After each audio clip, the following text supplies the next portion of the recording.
Much later.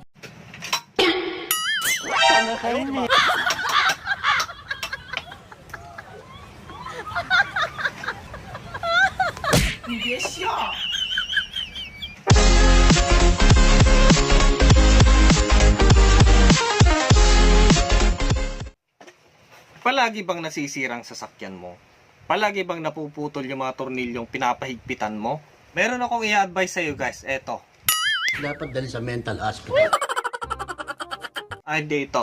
Eto ang sagot sa problema mo. Isang napakamurang tools pero marami ang magagawa sa sasakyan mo. Believe me, hindi itong lighter na to. Ayun. Alien?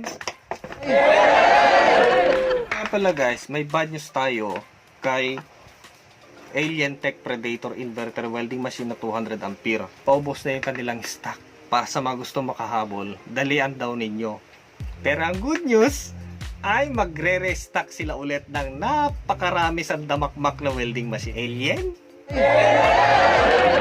Kaya itong i-review natin ngayon guys, isang torque wrench or sa iba pang sali ng salita ay torque di tornilyo.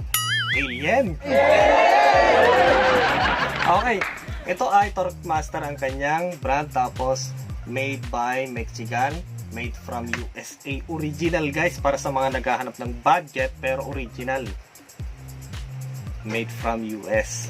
Okay, ang kanyang torque drive ay nasa 1/2, tapos ang kanyang minimum at maximum ay nasa 10 to 150 foot-pounds. Siyempre, nakalagay sa isang box na safety siya kasi hindi ito pwedeng nababagsak or hindi rin ito pwedeng yung ginagawa ng iba na ginagamitan ng pinagbabawal. Ginagamit na pamukpok, martilyo. Hindi pwede guys kasi masisira yung kanyang calibrate.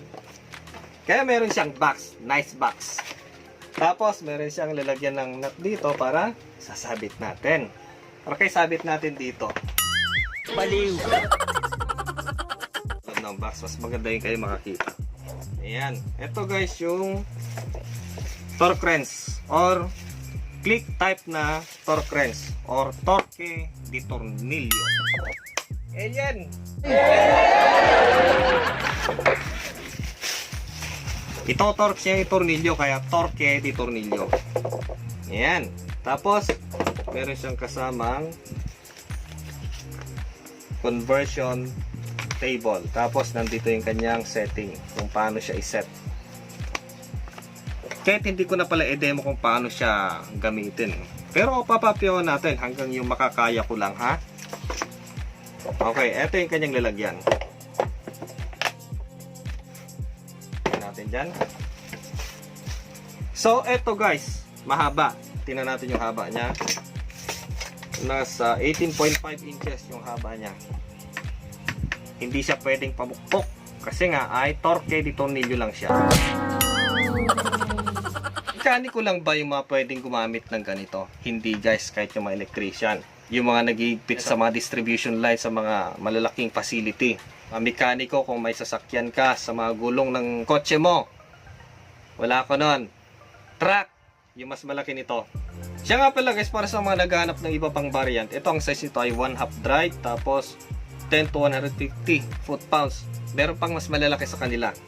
Doon sa pinagkunan ko ay available pang 1/2 drive, 350 foot-pounds. Mas malaki na. Tapos yung pang heavy.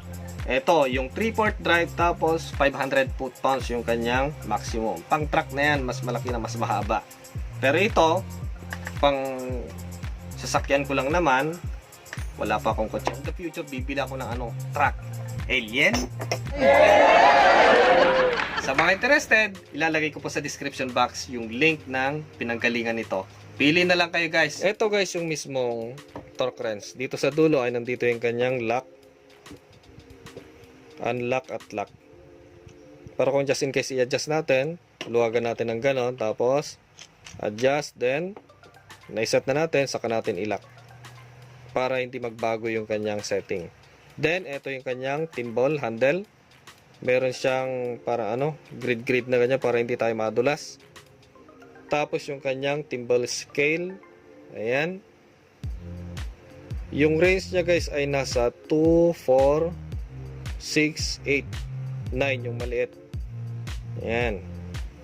1, 2, 3, 4, 5, 6, 7, 8, 9, 0. Ayan. Dito sa kanyang main scale, sa kanyang body ay merong foot-pounds tapos kilogram sa kabila. Pero sa tingin ko, ang palaging ginagamit ay foot-pounds. Paluwagan natin. Always, i-rest natin pag hindi ginagamit sa minimum range. Tapos, ilak natin. Tapos, iwasan natin siyang mabagsak. Huwag natin pamukpok. Hindi natin pwedeng gamitin na ratchet kahit na meron siyang adjust ng reverse and forward. Dapat meron tayong ratchet talaga. Ito yung kanyang body na mayroong tatak na Michigan, Detroit, Michigan, USA. Kilogram ang kanyang minimum ay nasa 1.6 to higher hanggang 20.7. Dito sa kabila, ang kanyang minimum ay 10 to 150 foot-pounds.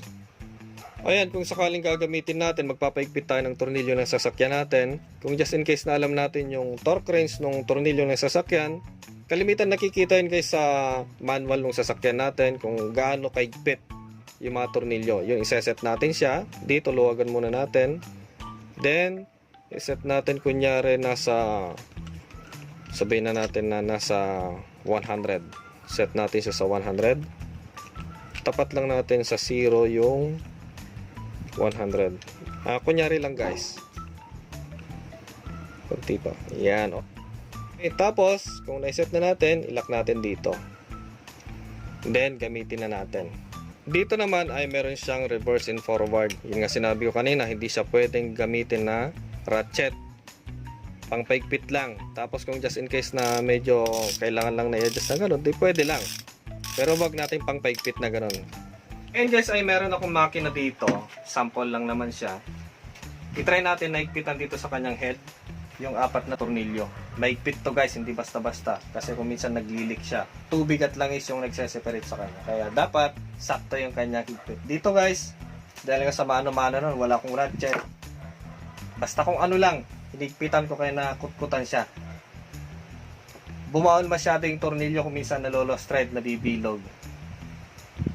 Alam niya na, ganun talaga. Alien! Okay. Ngayon ay sample lang naman. Iset natin kunyari sa 40. Ayan. Nalog ka na ba? Ayan. Lagay natin sa 40. Tapat natin yung 0 doon. Kung just in case na 42, edi lagay natin sa 42. Ganun lang siya. Tapos, ilak natin. Para hindi lumipat yung setting.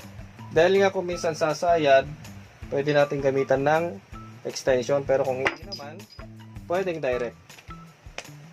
Okay? Ayan, sasayad siya. Kaya lalagyan natin ng extension. Paigpit. Ayan.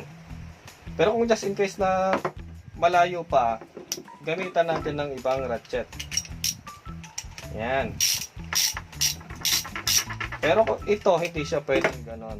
Kailangan panghigpit lang siya. Pang-lock. 42 foot-pound. Hintayin natin mag-click. Ayun. Hanggang doon na kasi nag-click na siya. Ulitin natin, tingnan natin kung meron pa. Hanggang doon na talaga. Hindi na.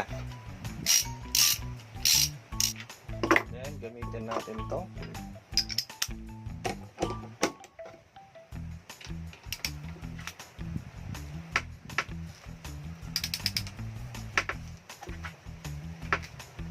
Ayun. Hanggang doon na. Yung isa, tingnan natin. May click na. Ayun. Ayan guys, para sa mga interested na bumili sa napaka-useful na tools na to. Ayan. Available po sa Lazada at Shopee. Ang presyo po nito ay nasa 980 pesos sa Lazada at Shopee. Para sa mga specification ng tornilyo kung dry type or oil type, yung kanyang torque range ay bahala na rin kayo. Alien! Ayan guys, maraming salamat sa inyong panonood sa video na to. At next time ulit, kita-kita na naman tayo. Brilliant talaga.